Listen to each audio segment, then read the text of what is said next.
On this example, let me get some pens out here.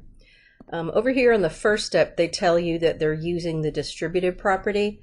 That's because they are taking, there's like an invisible number 1 right here.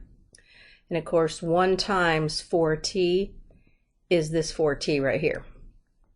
And then 1 times a minus 5/4 s is this minus 5/4 s. Now, this is this set of parentheses. So when you're done distributing the invisible 1, you're actually going to pick up the second set of parentheses here. And what's in front of them is this minus sign. It's actually a subtraction sign, but I see it as a negative. And it's really a minus invisible 1. So when you take minus 1 times 2/3 t, you get this minus 2/3 t. And then a minus 1 times this plus or positive 2s, a negative times a positive is where they get this negative right here. So it's minus 2s. Now that's distributive property. Okay.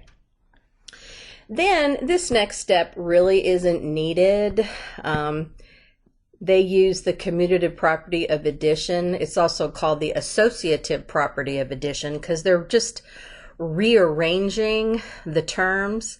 I'm going to erase all the colored pen right here.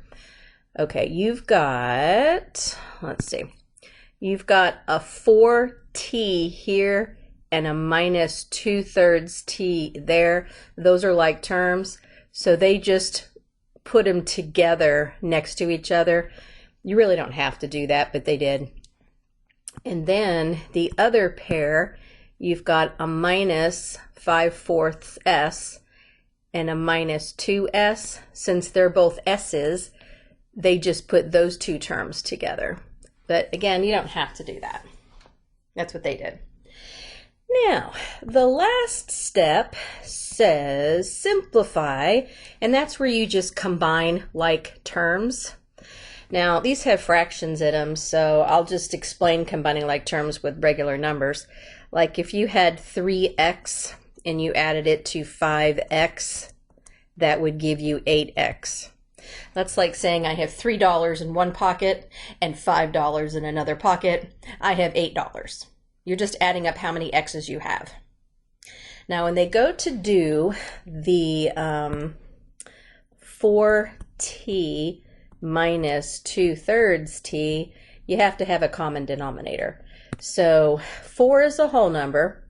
You can put 4 over 1 to make it look like a fraction, but then you would need the same denominator. Since this is a 1 and this is a 3, 1 times 3 is 3 would be the common denominator. So I would multiply the first fraction's denominator by 3 to make it a 3, but if you mess with the denominator, you have to mess with the numerator. So this first fraction becomes 12t over 3 minus 12 thirds, 12 thirds t minus 2/3 t.